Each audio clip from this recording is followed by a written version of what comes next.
على رسوله الكريم وعلى آله الطيبين الطاهرين وعلى أصحابه الهاتفين المهديين.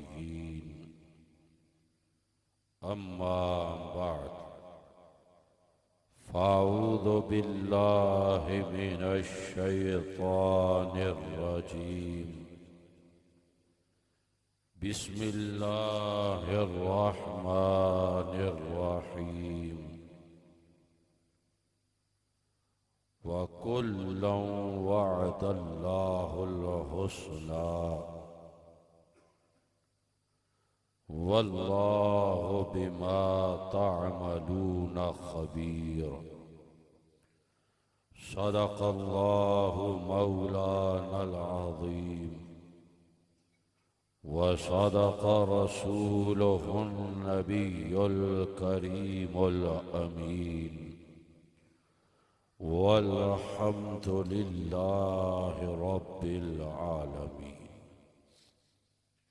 تمام حضرات محبت و ذوق و شوق کے ساتھ مل کر درود پاک پڑھیں. اللہم صلی علی سیدنا و مولانا محمد معدن الجود والکرم وآلہ وصحبہ وبارک وسلم. الحمدللہ، اللہ کے فضل و کرم اور اس کے احسان سے ہم سب یہاں اللہ اور اس کے پیاروں کا ذکر خیر کرنے جمع ہوئے ہیں. گزشتہ اتوار کو میں شفقت صاحب کی گھر میں جو درس قرآن کی محفل ہوتی ہے اس میں حاضر ہوا تھا، اور پھر پیر سے بخار کا میں شکار ہوں، اور پورا ہفتہ چونکہ بخار کی کیفیت میں گزرا ہے، اس وجہ سے میں بڑی نقاہت اور کمزوری بدن میں محسوس کر رہا. میرا یہاں بھی حاضری کا وعدہ تھا تو میں حاضر ہوا ہوں، اور میں مختصر بات انشاءاللہ کروں گا. آپ حضرات دعا کریں کہ اللہ تعالی مجھے اپنے پیاروں کے ذکر کی توفیق عطا فرمائے. میں نے خطبے میں سورہ حدید کی آیت نمبر 10 کا آخری حصہ پڑھا ہے. انشاءاللہ اسی کے تحت کچھ باتیں پیش کروں گا. وَمَا تَوْفِيقِي إِلَّا بِاللَّهِ الْعَلِيِّ الْعَظِيمِ. سورہ حدید یہ قرآن کی 57 نمبر کی سورت ہے. کتنے نمبر کی بولیں؟ 57. اور اس کی آیت نمبر 10 صحابہ کرام کی عظمت و شان بیان کرتی ہے. اور اس کا بالکل آخری حصہ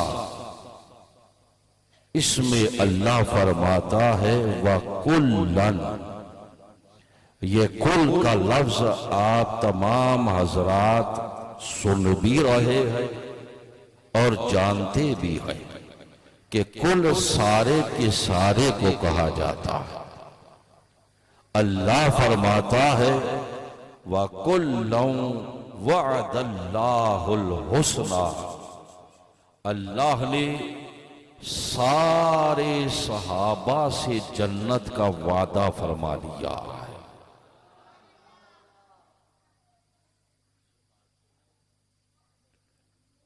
بڑا واضح ہے، لفظ کل ہی سے یہ بات شروع ہوئی وَكُلًّا، تمام کے تمام، وعدہ، وعدہ کس کو کہتے ہیں یہ آپ بھی جانتے ہیں، یہ لفظ اردو میں استعمال ہوتا وَكُلًّا وَعَدَ اللَّهُ الْحُسْنَى، اللہ نے سارے صحابہ سے جنت کا وعدہ فرمایا، اور اللہ کبھی وعدہ خلافی فرماتا نہیں آئے۔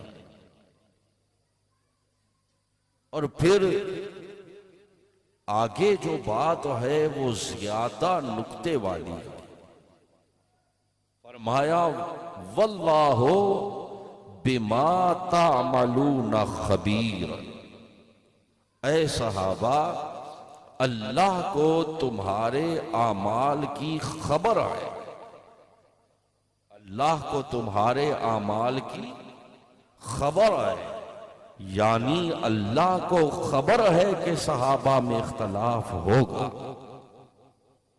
اللہ کو خبر ہے کہ جنگ صفین بھی ہوگی، جنگ جمل بھی ہوگی،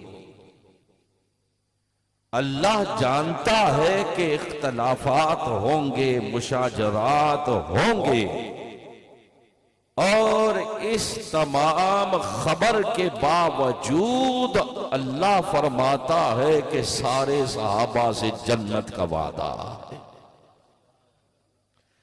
تو یہ آج کل جو لوگ سروں پر کنستر رکھ کے اونچے اونچے امامے باندھ کے نام منور رکھ کے سمجھتے ہیں ہم منور ہو گئے، کبھی کوئی اٹھ کر کہتا ہے فلاں اختلاف فلاں اختلاف فلاں اختلاف، ارے تیری مانے یا رب قدیر کی مانے؟ اختلاف ہوئے ہیں صحابہ کرام میں، اور بزرگوں نے لکھا یہی تو دلیل ہے کہ صحابہ نبی نہیں آئے، کیونکہ معصوم صرف انبیاء کرام ہیں اور فرشتے ہیں، فرشتوں اور انبیاء کے سوا اللہ نے کسی مخلوق کو معصوم بنایا ہی نہیں ہے۔ اختلافات ہوئے لیکن کوئی بھی اختلاف ہے، چلے جی جنگ صفین ہوئی، جنگ جمل ہوئی، یہ عمل ہے، کیا ہے بولو؟ یہ عمل ہے۔ اختلاف کسی معاملے میں ہوا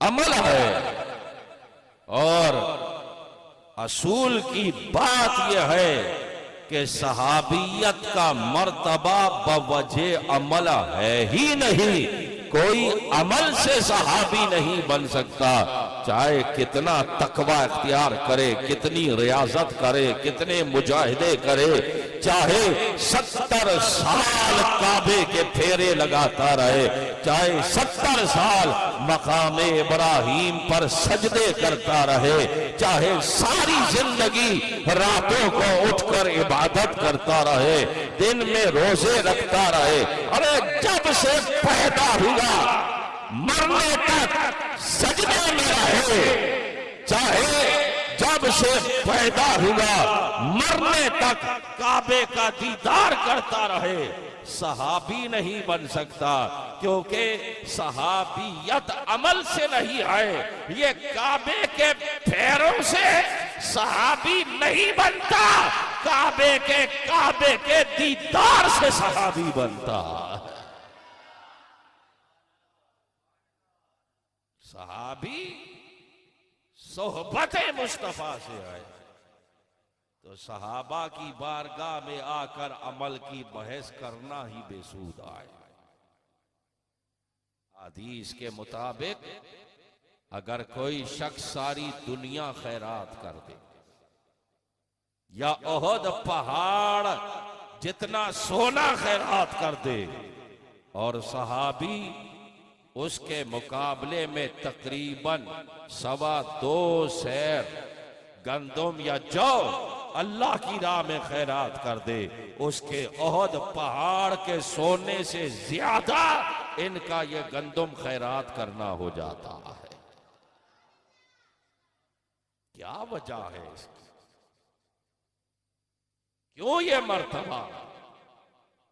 جو آپ سے یہ بات کرے سب سے پہلے پوچھو صحابیت کا مرتبہ بتا ہے کس وجہ سے؟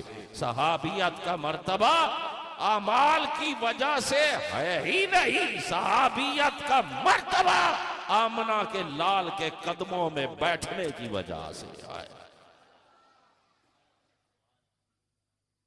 جس کو یہ برکت نصیب ہوئی، ایمان پر خاتمہ ہوا، اب بڑے سے بڑا غوث، بڑے سے بڑا کتب، ولی ہو، شیخ الحدیث ہو، محدث ہو، مرتبہ کوئی بھی پالے، وہ وقت کا غوث بن سکتا ہے، مگر صحابی کے قدم کو بھی نہیں پہنچ سکتا ہے۔ ہمارے دور میں کچھ لوگوں نے نئی نئی باتیں نکال لی آئی، اور دکھ کی بات یہ ہے کہ بینر اہل سنت کا لگایا ہے، سودا کہیں اور کا بیچ رہے ہیں۔ کبھی کوئی اٹھتا ہے معاذ اللہ حضرت امیر معاویہ کو برا کہنے لگتا ہے، کوئی اٹھتا ہے حضرت ابو سفیان کو برا کہنے لگتا ہے، کوئی کیا، یہ سب اندھیروں میں تامک ٹوئیا اس لیے مار رہے ہیں کہ انہوں نے اعلیٰ حضرت کا دروازہ چھوڑ دیا۔ اعلیٰ حضرت کے دروازے پر قائم رہتے تو کبھی یہ حال نہ ہوتا۔ اللہ کے فضل سے ہم اعلیٰ حضرت کے دروازے پر قائم ہیں، اسی لیے ہم صحابہ کے بھی غلام ہیں، اہل بیت کے بھی غلام ہیں، کیونکہ ہمیں خیرات اعلیٰ حضرت کے دروازے سے مل رہی ہے۔ ان لوگوں کا بیڑا غرق اس لیے ہوا، آپ یہاں نظارہ کر لیں، آپ کو بہت سے لوگ ایسے ملیں گے جو صحابہ کی بڑی بات کرتے مگر اہل بیت کا تذکرہ نہیں کرتے۔ بہت سے لوگ آپ کو ایسے ملیں گے جو اہل بیت کی بڑی بات کرتے ہیں، مگر صحابہ کا نام آئے تو ان کا منہ چوسے ہوئے آم کی طرح بگڑ جاتا ہے۔ وجہ یہ ہے کہ کچھ لوگوں نے صحابہ کی محبت کو مرکز بنایا۔ یہ میں بڑی پتے کی بات کر رہا، اللہ کرے کہ دل میں اتر جائے میری بات۔ صحابہ کی محبت کو مرکز بنا لیا، نتیجہ یہ نکلا کہ اہل بیت کے گستاخ ہو گئے۔ کچھ لوگوں نے اہل بیت کی محبت کو مرکز بنا لیا تو نتیجہ یہ نکلا کہ صحابہ کے گستاخ ہو گئے۔ سنو، نہ اہل بیت کی محبت مرکز آئے، نہ صحابہ کی محبت مرکز آئے، مرکزی محبت آمنہ کے لال کیا ہے۔ ہم نے آقا کی محبت کو ایمان کا محور و مرکز بنایا۔ صحابہ سے محبت اس لیے ہے کہ وہ سرکار کے صحابہ ہیں۔ اہل بیت پاک سے محبت اس لیے ہے کہ وہ سرکار کی اہل بیت پاک ہے۔ جب ہم نے سرکار کی محبت کو مرکز بنایا تو ہمارا ایمان یہ ہو گیا کہ ہم صحابہ کے بھی غلام ہو گئے، اہل بیت کے بھی غلام ہو گئے۔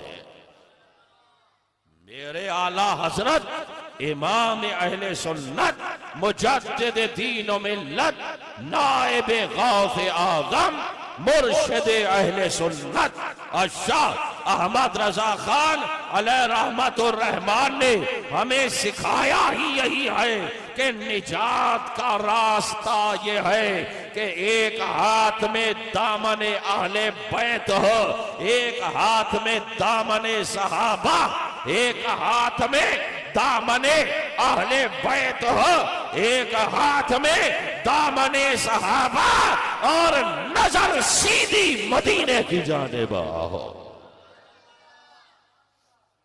ہم نے پوچھا حضور یہ کیا ہے؟ تو میرے امام نے فرمایا سیدھی سڑک یہ شہر شفاعت نگر کیا ہے۔ نہ صحابہ کو چھوڑ کر فلاح پا سکتے ہو، نہ اہل بیت کو چھوڑ کر فلاح پا سکتے ہو۔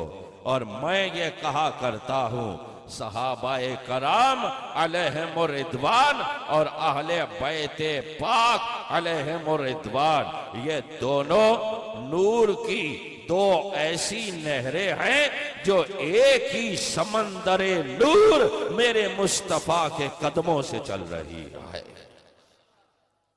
لہذا یہ جو ہمارے دور میں حال یہ ہے، کوئی اعلیٰ حضرت کی تلوار بنا ہوا ہے، کوئی اعلیٰ حضرت کا تیر بنا ہوا، کوئی نیزہ بنا ہوا، کوئی چاقو بنا ہوا، یہ تلواریں ٹیڑھی آئیں، یہ نیزے بھالے ان کی نوکے نہیں آئے۔ میں کہتا ہوں تو اعلیٰ حضرت کی تلوار نہ بن، تیر نہ بن، تجھے خدا توفیق دے تو غلام اعلیٰ حضرت بن۔ لفافے سنیوں سے لے کر ہار سنیوں سے پہن کر اور عقیدے بیان وہ کر رہے آئے جو کالے بازار کے آئے۔ میاں سنیوں کا بازار کالا نہیں آئے، سنیوں کا بازار تو گلابوں کی منڈی بڑا ہے، ہر وقت خوشبوئیں اٹھ رہی ہے۔ صحابہ کرام علیہم الرضوان کو تان و تشنی کا نشانہ بنا کر سمجھتے ہیں ہم کامیاب ہو جائیں گے، تو حضور علیہ السلام کے دل کو دکھ دے رہا ہے۔ سرکار نے بڑی سختی سے منع فرمایا ہے صحابہ کرام علیہم الرضوان کے بارے میں تان و تشنی کرنے سے۔ ترمذی شریف سیاہ ستہ کی کتاب آئے، بخاری، مسلم، ابو داؤد، ترمذی، ابن ماجہ، نسائی، یہ 6 احادیث کی پہلی بڑی کتابیں ہیں۔ ان کتابوں میں احادیث طیبہ جو نقل آئے ان کو ان کے بعد کی تمام احادیث کی کتب سے اعلیٰ سمجھا جاتا ہے۔ ترمذی شریف ہے، حدیث نمبر ہے 3862۔ کیا نمبر ہے بولے؟ 3862۔ سنن ترمذی۔ سرکار فرماتے ہیں اللہ اللہ فی اصحابی، اللہ اللہ فی اصحابی، 2 دفعہ فرمایا میرے صحابہ کے بارے میں اللہ سے ڈرو، میرے صحابہ کے بارے میں اللہ سے ڈرو۔ آمنہ کے لال تو یہ فرمائیں میرے صحابہ کے بارے میں اللہ سے ڈرو، اور آج ایک بندہ اپنے آپ کو پتہ نہیں کیا فہامہ سمجھ کر اور تان و تشنیع کرے صحابہ پر۔ سرکار جانتے تھے کہ ایسے لوگ آئیں گے جو صحابہ پر تان و تشنیع کریں گے، اسی لیے سرکار نے فرمایا میرے صحابہ کے معاملے میں اللہ سے ڈرو، میرے صحابہ کے معاملے میں اللہ سے ڈرو، لا تتخذوہم غرضا بعدی، فرمایا خبردار میرے بعد میرے صحابہ کو طعن و تشنیع کا نشانہ نہ بنانا۔ یہاں سرکار نے کوئی کیٹاگری نہیں فرمائی کہ اشیاء مبشرہ کے بارے میں کچھ نہ کہنا، خلفاء کے بارے میں کچھ نہ کہنا، سابقون الاولون کے بارے میں کچھ نہ کہنا، یا اصحاب بدر کے بارے میں کچھ نہ کہنا، یا اصحاب احد کے بارے میں کچھ نہ کہنا، کوئی کیٹاگری نہیں فرمائی، فرمایا میرے صحابہ جس کا ایمان کی حالت میں ایک لمحے کے لیے صحبت ملی یا دیدار فرما لیا پیارے مصطفیٰ کا، وہ صحابی آئے اور سرکار فرماتے ہیں میرے بعد میرے صحابہ کو طعن و تشنیع کا نشانہ نہ بنانا۔ تو بتاؤ حضرت امیر معاویہ صحابی ہیں یا نہیں آئے؟ کاتب وحی ہیں یا نہیں آئے؟ سلطنت مصطفیٰ کے پہلے بادشاہ آئے، حضرت ابو سفیان بھی صحابی، کلمہ پڑھنے کے بعد، کلمہ پڑھنے سے پہلے جو کچھ تھا وہ سب ختم ہو جاتا ہے۔ کیا ہو جاتا ہے بولو؟ ارے تو یہاں کہتا پھرتا ہے کہ حج کر کے بندہ آ جائے تو ماں کے پیٹ سے پیدا ہوئے جیسا ہو جاتا ہے، ہوتا یا نہیں ہوتا؟ بے شک حق ہے، سرکار نے فرمایا ہے تو کعبے کے پھیرے لگا کے آ جائے تو کہے ویسے حاجی بندہ عرفات کے میدان میں بنتا ہے، لیکن چونکہ کعبہ مرکز ہے تو کہہ رہا ہوں کعبے کے پھیرے لگا کر آ جائے تو پاک ہو گیا، وہ جو کعبے کے قدموں میں بیٹھے ہوئے آئے۔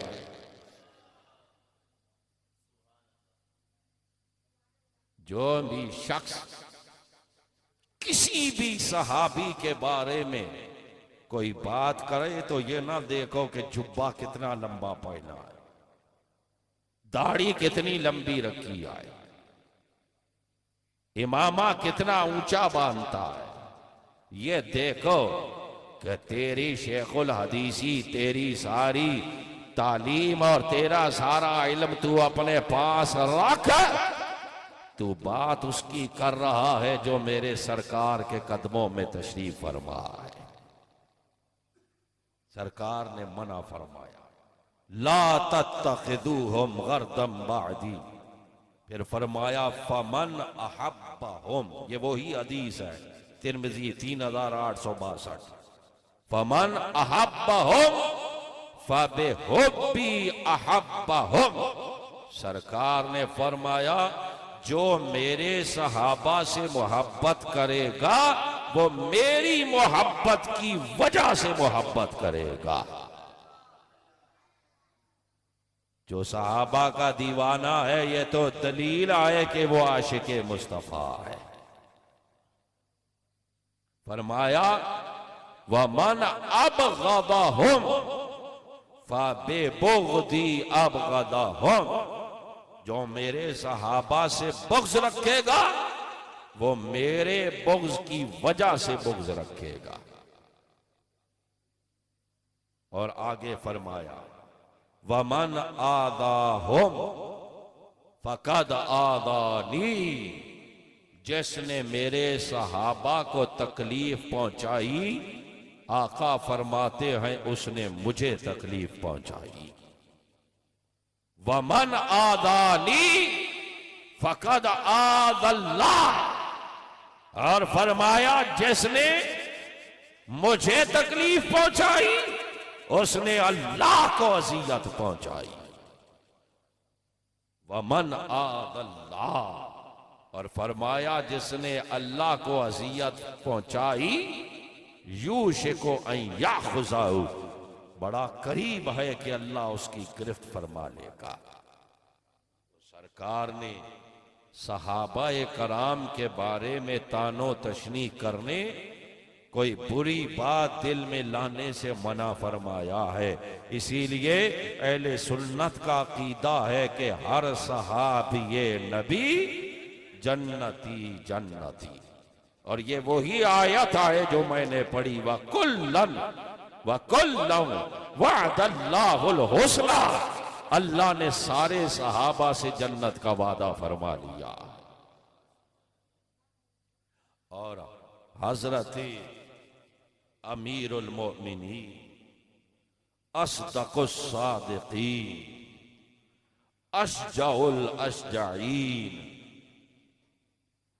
سید المتقین، اعلم الصحابہ، حضرت ابو بکر صدیق بن ابو قحافہ رضی اللہ تعالی عنہ، یہ تو وہ صحابی ہیں جن کی صحابیت اللہ کے قرآن سے ثابت آئے۔ یہ وہ صحابی ہیں جن کی صحابیت قرآن سے ثابت آئے۔ سورہ توبہ 9 نمبر کی سورت ہے، آیت 40 جا کر پڑھ لیں۔ اذ یقول، غار میں جب تھے، اذ یقول لے صاحب ہی، جب انہوں نے اپنے صاحب سے فرمایا، تو بتاؤ سرکار نے جب اپنے صاحب سے فرمایا تو غار میں کتنی ہستیاں تھیں؟ 2، اور سرکار فرمانے والے، تو صاحب کون ہے؟ صدیق اکبر۔ یہ لفظ صاحب کا صدیق اکبر کے لیے قرآن میں آیا ہے۔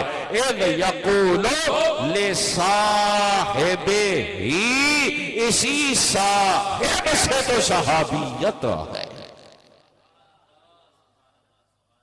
اور اہل سنت و جماعت کا عقیدہ کیا ہے، اسے سمجھیں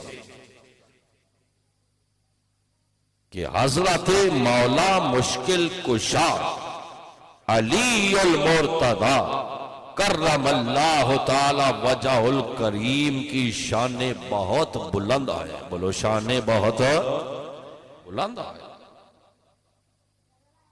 بہت بلند ہے، 7 آسمانوں سے بلند ہے۔ اور اگر حضرت امیر معاویہ اور حضرت مولا مشکل کشا کا کوئی کہے بتاؤ ان دونوں میں افضل کون ہے، تو میں یہ کہوں گا حضرت مولا مشکل کشا حضرت امیر معاویہ سے اتنے افضل ہے کہ تقابل ہو ہی نہیں سکتا ہے۔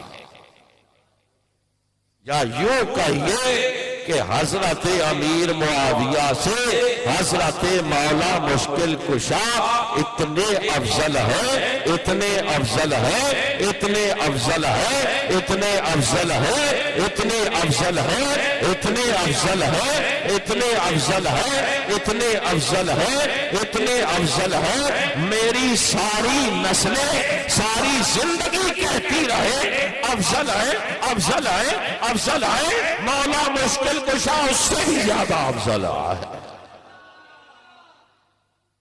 ہم مولا مشکل کشا کی شانیں ماننے والے، ہم غلام ہیں مولا مشکل کشا کے، اور ہم تو قادری ہیں، سرکار کے بعد قادریوں کا پہلا پیر ہی مولا مشکل کشا ہے۔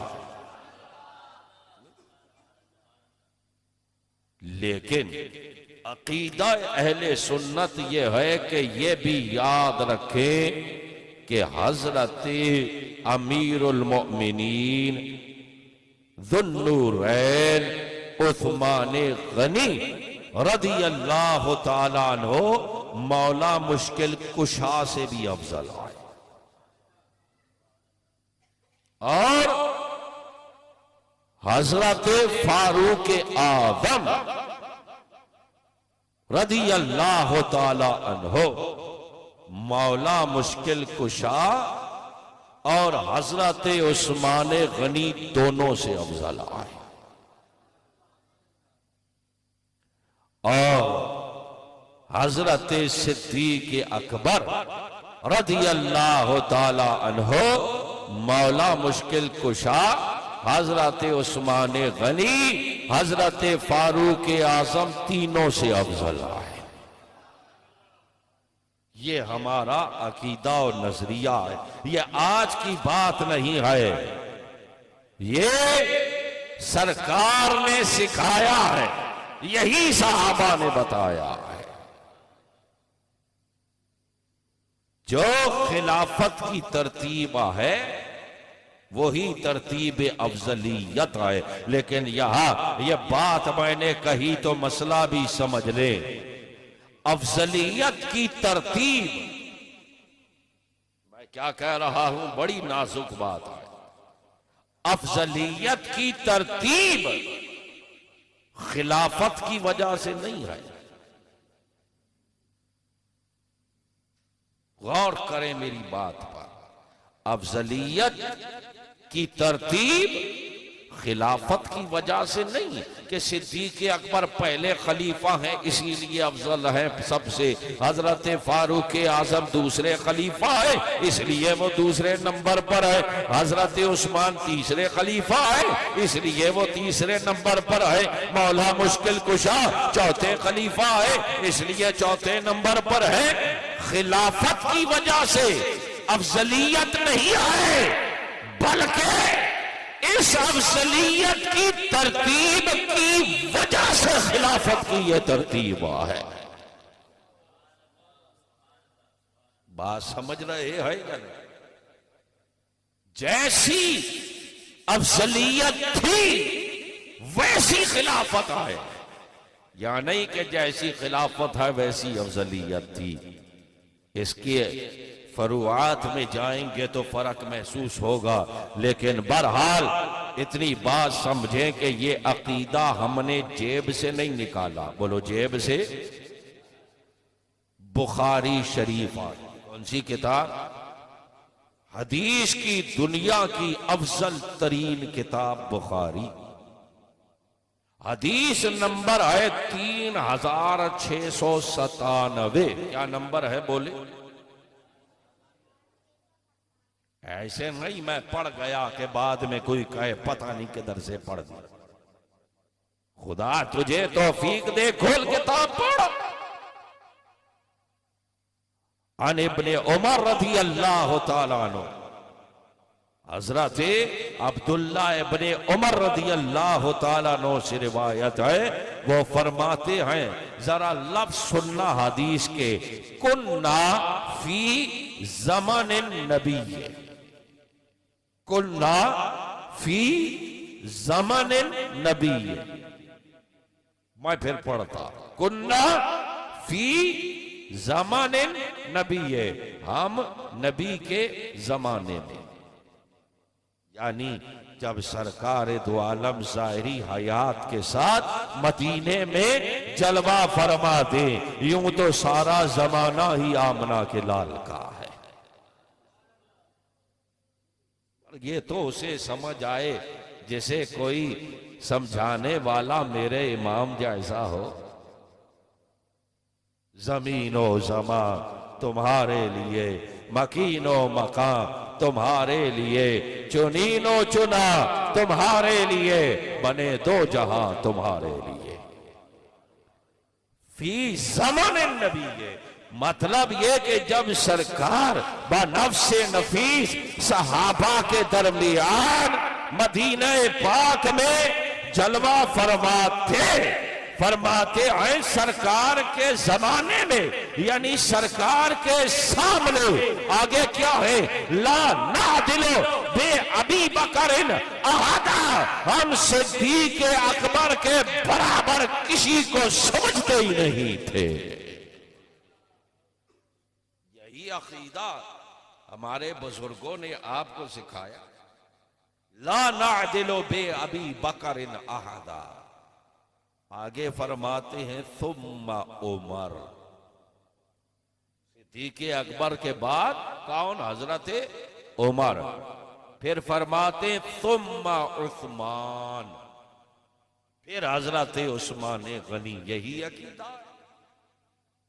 پھر فرماتے ہیں ثم نترک اصحاب النبی لا نفاضل بینہم، اس کے بعد ہم صحابہ کو ان کے حال پر چھوڑ دیتے، باقی پھر آگے افضلیت بیان نہیں کرتے۔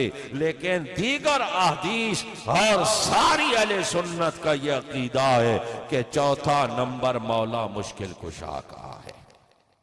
یہاں لوگ مولا مشکل کشا کا نام لے کر ہی جھانسا دیتے، ان کی واردات آئی ہے کہ مولا مشکل کشا کی محبت کی بات کریں گے اور آپ کہیں گے یہ تو اہل بیت کی محبت کی بات ہو رہی ہے، لہذا بندہ اس میں گم ہو جائے گا۔ اور پھر بڑھتے بڑھتے بڑھتے یہاں اہل سنت کے سٹیج پر بھی علی دا پہلا نمبر کے نعرے لگا گئے۔ اسی شہر میں ایسا علی دا پہلا نمبر کے نعرے اسٹیجوں پر لگا گئے، اور دکھ آئے ان سنیوں پر جو سامنے بیٹھے، ارے ایسی جگہ جہاں تمہارے عقیدے کے خلاف بات ہے وہاں بیٹھتے کیوں؟ اٹھ کر وہاں سے چلے جاؤ۔ کیوں ایسی جگہ پر بیٹھ کر بھیڑ بکریوں کی طرح بس خالی گردن ہلاتے رہو؟ دیکھو اگلا کہہ کیا رہا ہے۔ جب عقائد اہل سنت کے خلاف بات کر کے تمہاری کمر میں چھڑا گھونپ رہا ہے، کیوں بیٹھے ہو؟ جو تمہارے 200 روپے کا نقصان کر دے اسے تو چھوڑتے نہیں، وہ تمہارے عقیدے کا بیڑا غرق کر رہا ہے، اور تم وہاں بیٹھے ہو کہ آخر میں چاول کھانے کو مل جائیں گے، لنگر مل جائے گا۔ ارے ڈاکٹر اقبال جیسا فلسفی سمجھا گیا، اے طائر لاہوتی، اس رزق سے مات اچھی جس رزق سے آتی ہو پرواز میں کوتاہی۔ وہ لنگر بھی اٹھا کے اس کی گود میں رکھو کہ پکڑ لنگر اور نکل یہاں سے، ہمیں وہ بہت ہے جو آمنہ کے لال کے قدموں سے مل رہا ہے۔ لیکن ہمارے لوگ بھیڑ بکریوں کی طرح بیٹھے رہے۔ سنو، خود مولا مشکل کشا نے کیا سکھایا ہے، پتہ نہیں یہ لوگ کہاں سے دین لے کر آ گئے، پتہ نہیں، اللہ جانے، مجھے تو خبر نہیں، میں اپنی عقل کی بات کر رہا ہوں، پتہ نہیں ان کی تقریروں میں کتابیں نہیں بولتی، ڈالر بولتے ہیں۔ مولا مشکل کشا علی المرتضیٰ نے کیا سکھایا؟ یہی صحاح ستہ بخاری، مسلم، ابو داؤد، ترمذی، ابن ماجہ، نسائی، یہ جو ابن ماجہ ہے صحاح ستہ کی کتاب، اس کی حدیث نمبر ہے 106۔ کیا نمبر ہے بولو؟ 106۔ عن عبداللہ ابن سلمہ قال، حضرت عبداللہ بن سلمہ رضی اللہ تعالیٰ عنہ فرماتے ہیں، سمعت علی یقول، فرماتے ہیں یہ بات میں نے مولا مشکل کشا سے سنی ہے۔ اس سے سنی ہے تو تو اچھا مولا مشکل کشا سے محبت کرنے والا ہے، خالی لفافے پکڑنے کو نام لیتا ہے۔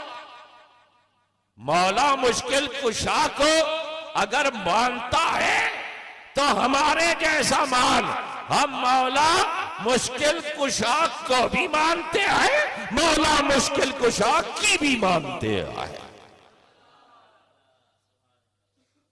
106 ابن ماجہ، عبداللہ بن سلمہ راویہ کہتے ہیں میں نے مولا مشکل کشا سے یہ سنا ہے۔ کیا سنا؟ فرماتے ہیں کہ خیر الناس بعد رسول اللہ ابی بکر، فرماتے ہیں میں نے سنا ہے خیر الناس بعد رسول اللہ ابو بکر، میں نے یہ مولا مشکل کشا سے سنا کہ رسول اللہ کے بعد اس امت میں سب سے بہترین صدیق اکبر ہے۔ مولا مشکل کشا راوی ہے، مولا مشکل کشا سکھا رہے ہیں خیر الناس بعد رسول اللہ ابو بکر۔ مولا مشکل کشا جو ہوئے مشکل چھوڑی کوئی نہیں، آگے کیا فرمایا؟ وَخَيْرُ النَّاسِ بَعْدَ أَبِي بَكْرٍ عمرو، سرکار کے بعد اس امت میں سب سے بہترین صدیق اکبر ہے، اور صدیق اکبر کے بعد سب سے بہتر فاروق اعظم ہے۔ یہ خود مولا مشکل کشا بیان کر رہے ہیں۔ حضرت سیدنا صدیق اکبر رضی اللہ تعالیٰ عنہ افضل الخلق ہے بعد الانبیاء والرسل۔ افضل الخلق کا کیا مطلب ہوا؟ صرف انسانوں میں نہیں، فرشتے، جنات، جتنی مخلوق آئے، کائنات ہست و بود، اللہ نے جو کچھ بنایا ہے انبیاء اور رسل کو چھوڑ کر سب سے افضل انبیاء اور رسل کے بعد صدیق اکبر ہے۔ 4 فرشتے بھی رسول ہیں، حضرت جبرائیل، حضرت میکائیل، حضرت اسرائیل، حضرت اسرافیل، یہ بھی رسول ہیں۔ ان کے علاوہ جتنے فرشتے ہیں ان میں بھی سب سے افضل صدیق اکبر ہے، پھر فاروق اعظم ہے، پھر حضرت عثمان غنی ہے، پھر مولا مشکل کشا ہے۔ یعنی یہ ترتیب صرف انسانوں میں افضلیت کی نہیں ہے، انبیاء اور رسل کے بعد ساری کائنات میں افضلیت کی یہی ترتیب ہے، اور یہی ہمارا عقیدہ ہے، یہی ہمارا عقیدہ ہے۔ کوئی عقائد اہل سنت کی خلاف بات کرنے والا ہو اس سے بچو۔ اعلیٰ حضرت امام اہل سنت کے پاس ایک رافضی ملنے آیا، آپ کے بھائی محمد رضا صاحب نے عرض کی کہ حضور وہ صرف آپ سے ملنے آیا ہے، تھوڑی دیر توجہ فرما لینا۔ وہ جب آپ کے پاس آ کر بیٹھا، توجہ کرنا دور کی بات، اعلیٰ حضرت نے اس کا چہرہ دیکھنا بھی پسند نہ فرمایا۔ وہ رافضی تھا، اور رافضی کس کو کہتے ہیں؟ جو صحابہ سے دشمنی رکھے، جو صحابہ پر طعن کرے، جو صحابہ کے بارے میں دل میں بغض رکھے، وہ رافضی آئے۔ جب وہ اٹھ کر چلا گیا تو آپ کے بھائی محمد رضا صاحب رحمت اللہ علیہ نے عرض کی اخلاقاً توجہ فرما لینے میں کیا حرج تھا؟ تو اعلیٰ حضرت امام اہل سنت مرشد اہل سنت جلال میں آ گئے، فرمایا مجھے میرے بڑوں نے یہی اخلاق سکھایا ہے۔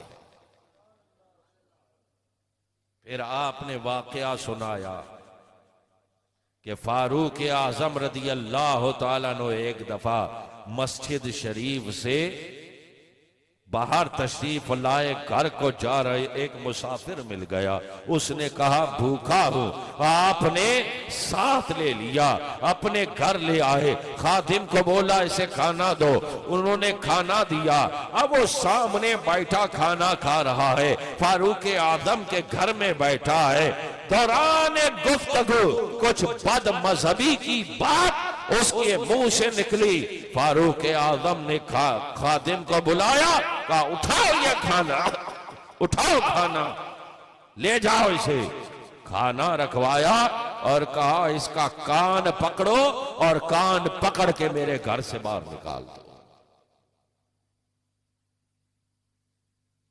سرکار نے فرمایا دوست دوست کے دین پر ہوتا تو خیال کر کے تیری دوستی کس سے۔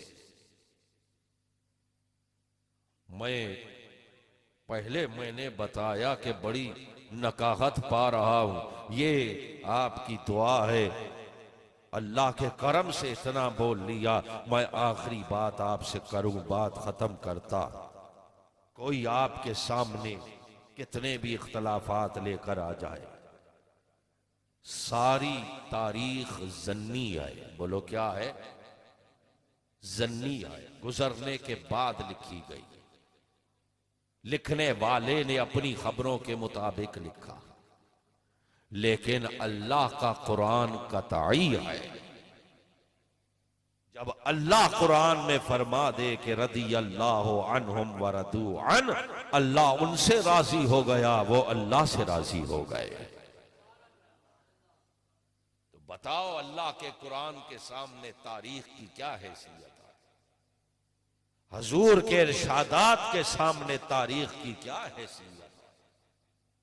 صدیق اکبر رضی اللہ تعالیٰ عنہ کا مرتبہ و مقام تو یہ ہے کہ جب آپ کا وصال شریف ہونے والا تھا، آپ نے وصیت کی کہ جب مجھے غسل دے لو، کفن پہنا لو، میرا جنازہ پڑھ لو، تو مجھے اٹھا کر آمنہ کے لال کے مزار انور کے دروازے کے سامنے رکھ دینا اور سرکار سے اجازت مانگنا، اگر سرکار نے اجازت دی تو مجھے اندر لے جانا، ورنہ عام مسلمانوں کے ساتھ بقیع میں دفن کر دینا۔ صحابہ کرام علیہم الرضوان نے اسی طرح کیا اور آپ کے مبارک جسم کو غسل دیا، کفن پہنایا، جنازہ پڑھا اور اٹھا کر یہی جو آج مزار مصطفیٰ ہے یہاں دروازے کے سامنے جا کر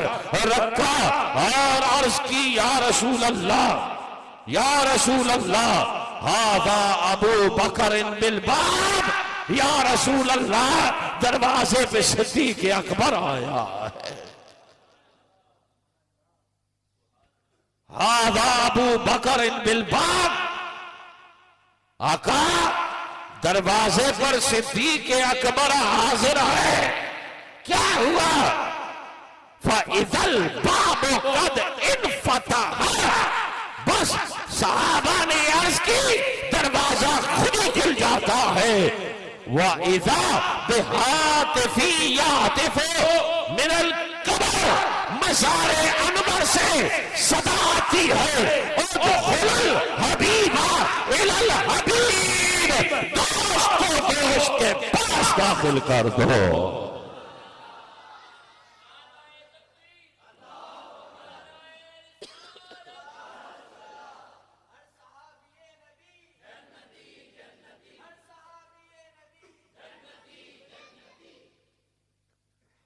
سرکار دو عالم نے خود یہ ارشاد فرمایا، میں جب یہ پڑھتا ہوں یا تقریر کرتا ہوں تو یہ بات ساتھ میں کہتا ہوں، غار میں پہلے صدیق گئے، غار میں پہلے صدیق گئے، صفائی کی، ماحول بنایا اور سرکار کا استقبال فرمایا، مزار میں پہلے مصطفیٰ گئے، ماحول بنایا، صدیق کا استقبال فرمایا۔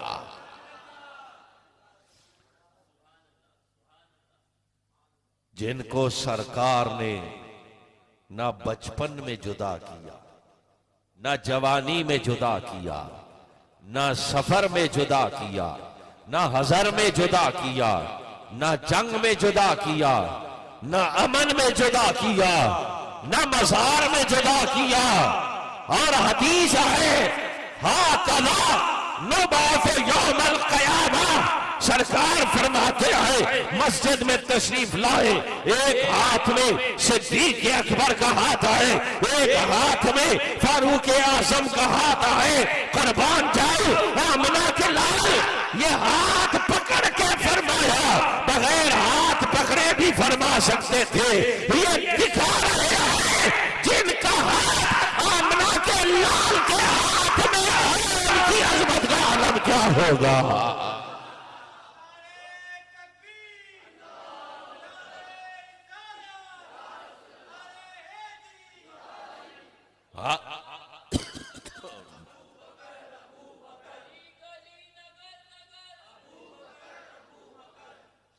جب ہاتھ آمنہ کے لال نے پکڑ کے دکھا دیے کہ تو جتنی بکواس کرتا ہے وہ تیرے منہ پر پڑے گی، ان کے ہاتھ تو آمنہ کے لال نے پکڑے ہوئے ہیں۔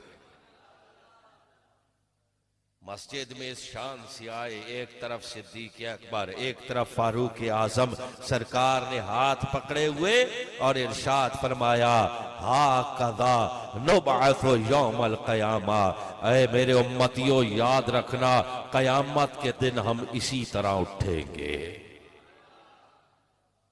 بتا دیا کہ سرکار نے تو ان کے ہاتھ قیامت تک پکڑے ہوئے ہیں، لہذا کبھی کسی صحابی کے بارے میں دل میں خیال نہ کریں، اور شیخین کریمین یعنی حضرت صدیق اکبر اور فاروق اعظم، ان کے سب و شتم اور ان کو برا کہنے کو فقہا نے کفر لکھا ہے، بندہ اسلام سے خارج ہو جاتا ہے۔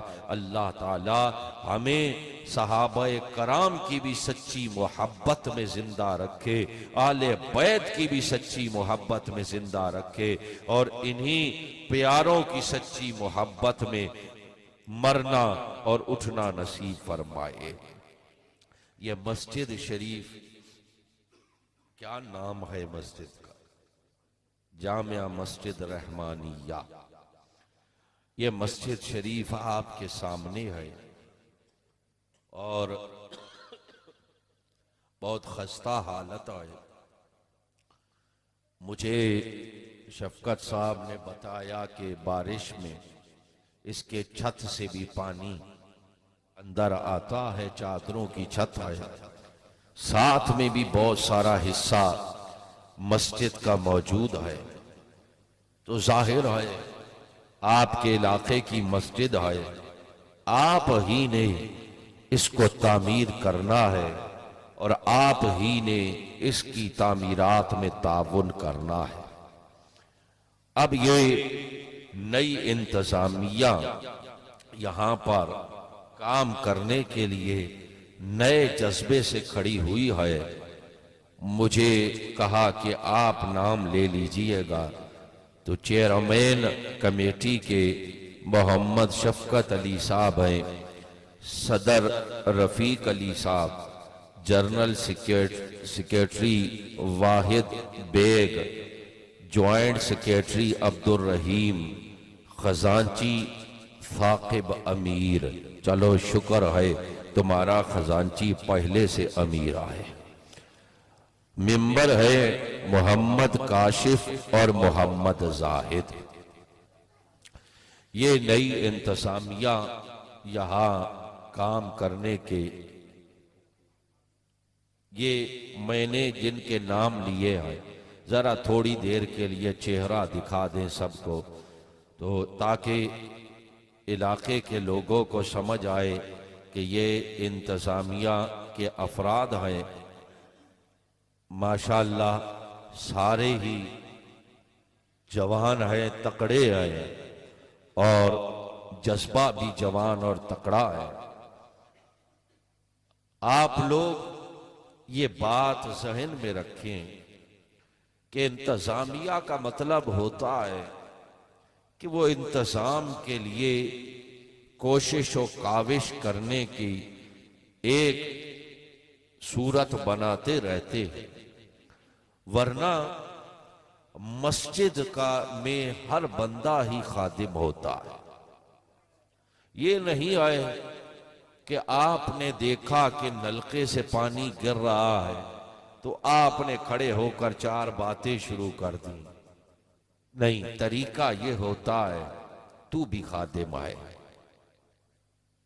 جا دیکھا کہ یار نلکا خراب ہے، مسجد کا پانی ٹپک رہا ہے، کتنے کی ٹوٹی مل جائے گی؟ 150 کی لیا اور وہ ٹیپلون ٹیپ لے لی 15-20 روپے کی، وہ ٹوٹی نکالی، لپیٹ کر یہ ٹوٹی لگا دی۔ یہ انشاءاللہ مسجد کا پانی رک گیا۔ ہمارے ہاں مسئلہ یہ ہے کہ کرتا کوئی نہیں ہے، ایک دوسرے پہ ڈالنے کا شوق ہے۔ آپ نے دیکھا کہ یار یہاں پر تھوڑے تنکے وغیرہ پڑے ہیں، شروع ہو گئے، صفائی نہیں کرتے۔ ارے بھائی، اللہ کا گھر ہے، تو بھی اس مسجد کا خادم ہے، اٹھا جھاڑو اور وہ تنکے صاف کر دے۔ کوئی چیز دیکھی کہ یہ یہاں سے یوں ہو رہی ہے، دیکھا دروازے کا قبضہ ڈھیلا ہو رہا ہے، شور مچانے کے بجائے ذہن بنا لے اگلی نماز میں آؤں گا، پیچکس لگ کے لاؤں گا، یہ نٹ میں ٹیٹ کر دوں گا۔ سب نے قبر میں جانا ہے، نیکی کا کوئی رستہ چھوڑتے کیوں؟ جہاں نظر آیا، کوئی چیز آپ کو نظر آئی میلی ہو رہی ہے، صاف کر دیا۔ کوئی چیز دیکھ رہے ہو خراب ہو رہی ہے، یار 100 150 200 کی چیز آئے، میں کر سکتا ہوں، وہ آپ نے خود ہی کر دیا۔ کیا خبر اس کا صدقہ آپ پر دنیا و آخرت میں اللہ کتنی رحمتیں فرمائے گا۔ دیکھا واش روم صاف نہیں ہے، کیا مسئلہ؟ بجائے انتظار کرنے کے کہاں ہے جھاڑو لاؤ میں صاف کرتا۔ رحمت خدا بہا نمی جویت، رحمت خدا بہا نمی جویت۔ اللہ کی رحمتیں قیمتیں نہیں مانگتی، بخشنے کو بہانے تلاش کرتی ہے۔ ہم کھڑے رہتے ہیں، یہ اللہ کا گھر ہے، یہاں کا کوئی بھی کام آئے، ہر محلے دار، ہر نمازی یہ سمجھے کہ یہ میری بھی ذمہ داری ہے، میں نے یہ کرنا ہے۔ آپ نے دیکھا کہ یار ہوا تھوڑی تیز چل گئی ہے، میں آج ذرا 20 منٹ پہلے مسجد جاؤں، ہوا تیز چلی ہے، کیا پتا کچھ پتے وغیرہ یا مٹی پڑی ہو، چلو یار 20 منٹ پہلے جاتا ہوں، جا کر ذرا یہ میں کسی کو کیوں یہ نعمت لینے دوں، آج میں نے ہی جا کر صفائی کرنی ہے۔ اگر یہ جذبہ پیدا ہو گیا تو آخرت بھی سنور گئی اور مسجد بھی تعمیر ہو گئی۔ ہر بندہ اپنے آپ کو خود ذمہ دار سمجھے۔ کمیٹی کوئی کام کرنا چاہتی ہے، آپ اس کے ساتھ جو تعاون کر سکتے ہو آپ کا ہو، جی آپ ہمارے ذمہ لگاؤ، یہ میں کر سکتا ہوں۔ کوئی وقت دے سکتا ہے، بندے مختلف ہوتے ہیں، کوئی کسی کام کا کاریگر ہوتا ہے، وہ کہے یار چلو دن میں میرا کام ہوتا ہے، رات کے وقت یہ کام میں جانتا ہوں، روزانہ آدھا گھنٹہ دے کے یہ کام میں ہفتے میں نپٹا دوں۔ کوئی کام سے مدد کر سکتا ہے، کوئی وقت سے مدد کر سکتا ہے، کوئی مال سے مدد کر سکتا ہے۔ اور پھر اگر آپ دیکھتے ہیں کہ ہمارے فلاں دوست ہیں، فلاں رشتہ دار ہیں، وہ مالی طور پہ تھوڑا مضبوط ہیں، تو آپ جا کر کہہ سکتے ہیں حضرت مسجد کی تعمیر کرنا چاہ رہے ہیں، چھت تک ٹپکتی ہے بارش میں، تو آپ مہربانی کریں کوئی ہماری مسجد کے ساتھ تعاون کر دیں۔ آپ اگر 100 دے سکتے ہیں، ہو سکتا ہے وہ 10,000 دے سکتا، آپ اپنا 100 بھی دیں، اس کو بھی راغب کریں۔ یہ نہیں کہ ہم یہ سارے کام کا سہرا کمیٹی اور انتظامیہ کے سر باندھ کر خود بیٹھ جائیں، کیونکہ وہ بھی کوئی تنخواہ دار نہیں ہے، وہ بھی اللہ کے دین کے لیے خدمت کرنا چاہتے ہیں۔ اگر آپ بھی ساتھ میں شامل ہوں گے، یعنی میں یہ فکر پیدا کرنا چاہتا ہوں کہ اللہ کے گھر کا کام صرف انتظامیہ کا نہیں، ہر بندے کا کام ہوتا ہے۔ اگر کوئی مسجد کا خادم رکھا ہے صفائی کے لیے تو یہ مت سمجھے کہ یہ خالی اسی کا، ٹھیک ہے اس کی ڈیوٹی ہے، وہ روز ایک دفعہ کر دیتا ہے، کوئی بات نہیں۔ آپ نے دیکھا کہ تھوڑا سا آج ہوا چلی ہے یا جیسے بھی آپ کو مٹی اور تن کے ذرات نظر آ رہے، آپ بھی جھاڑو اٹھا لیں، یہ اللہ کے گھر کی صفائی ہے، انشاءاللہ اس کا صدقہ آپ کی قبر صاف ستھری ہو جائے گی۔ تو آپ نے مسجد کے ساتھ تعاون کرنا ہے، اور سب نے مل کر، پورے محلے نے مل کر یہ کوشش کرنی ہے کہ ہم اس مسجد کو تعمیر کریں اور اس کے جو بھی مسائل ہیں وہ حل ہو جائیں۔ اور ذرا یہ ضرور خیال کر لیجئے گا کہ مہینے میں موبائل میں کتنے پیسے ڈالتے ہیں، اور نیٹ والا آپ سے کتنے لے کر جاتا ہے، اور کیبل والا آپ سے کتنے لے کر جاتا ہے، اور مسجد میں آپ کتنے دیتے ہیں۔ یہ حساب آپ خود کر لیجئے گا۔ اللہ تعالی ہمیں سمجھ کی توفیق عطا فرمائے اور جلد اس مسجد کی تعمیراتی کام کو مکمل فرمائے۔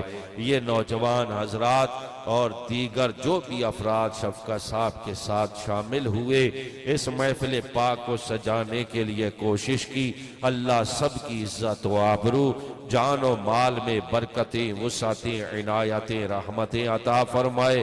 آپ لوگ اتنی محبت سے آئے، بیٹھے، سنا، اللہ سب کا آنا قبول فرمائے، سب کی جائز مرادیں پوری فرمائے، اللہ سب کی جائز دعائیں قبول فرمائے۔ میں نے پہلے گزارش کی، طبیعت میری درست نہیں ہے، میں روانہ ہوں گا، آپ حضرات اسی طرح بیٹھے رہیں، جو بھی اب آگے صلاۃ و سلام وغیرہ یا جو دعا ہوگی انشاءاللہ علماء موجود ہیں، دعا بھی ہوگی، صلاۃ و سلام ہوگا، اللہ تعالی عمل کی توفیق عطا فرمائے۔ وآخر دعوانا ان الحمدللہ رب العالمین۔